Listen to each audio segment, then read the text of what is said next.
get a phone call in here. And the reason I want to do this phone call, this guy has gloss, but did not self-gloss. This is gloss the right way. He earned this gloss. Let's go to Arlington, Texas. Raider Mike. Hey, Mike, how are you? Van Smack. Hey, epic of you to squeeze me in, buddy. Nice interview with Mike Silver.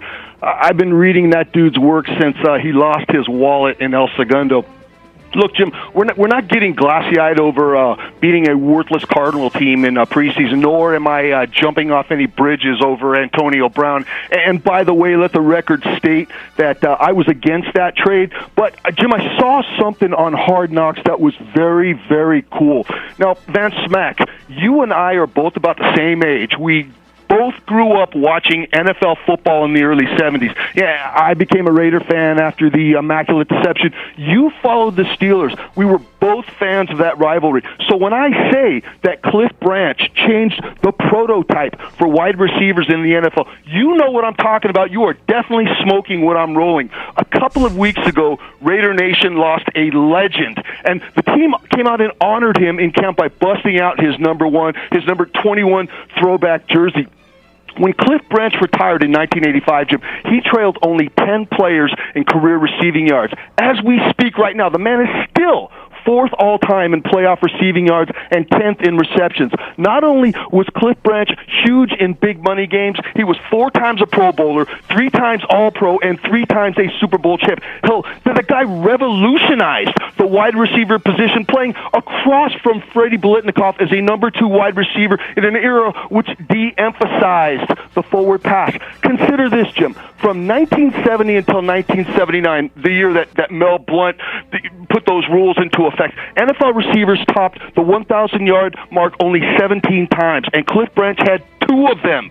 Speed kills baby. I only wish that the cat had made a couple of circus catches in one of those 3 Super Bowls he'd won, so he'd be in the Hall of Fame with Lynn Swann. But not even once has Branch even made a final selection vote. I'll tell you what, those Hall of Fame selection committee hacks can take their watered-down sympathy votes next year and shove them up their collective arses. Lastly, Jim, I'll be in the OC next week. Got some business to conduct with Pops, but that'll also give me the shot to hang with Silk and the rest of the boys with Rick in his victory tour celebration mode, full mosh at Kits.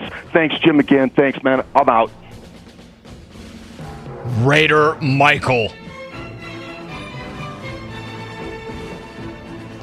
I mean, I could talk to Mike Silver. Mike Silver's so dialed in. Mike Silver had that epic Twitter rant and thread about Antonio Brown. I thought that Mike Silver was closer to that situation than anybody in the media. And then I remembered Raider Mike. Not Raider Mike Silver. Raider Mike. And you know, to hear Raider Mike break down the Raiders and Cliff Branch, the tragic passing of Cliff Branch, a Raider legend.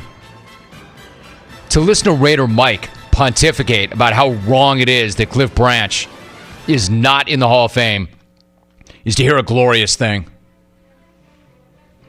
Come home, Mike. Come back to SoCal. Even if you don't stay. Come home where you belong. Come be with Silk. Come be with Rick in Buffalo. Come to the OC, Mike. Conduct business with Pops. Come home, prodigal son. Nobody cares about anything as much as Mike cares about the Raiders. Nobody knows as much about anything as Mike knows about the Raiders. I could listen to Raider Mike all day long. And remember, Raider Mike earned that gloss. And why? Because of freaking calls like that. Rack him. That's why I break the format. rack him! Hey, Adam, didn't he say to you, hey, Hawk, it's going to be quick, put me on?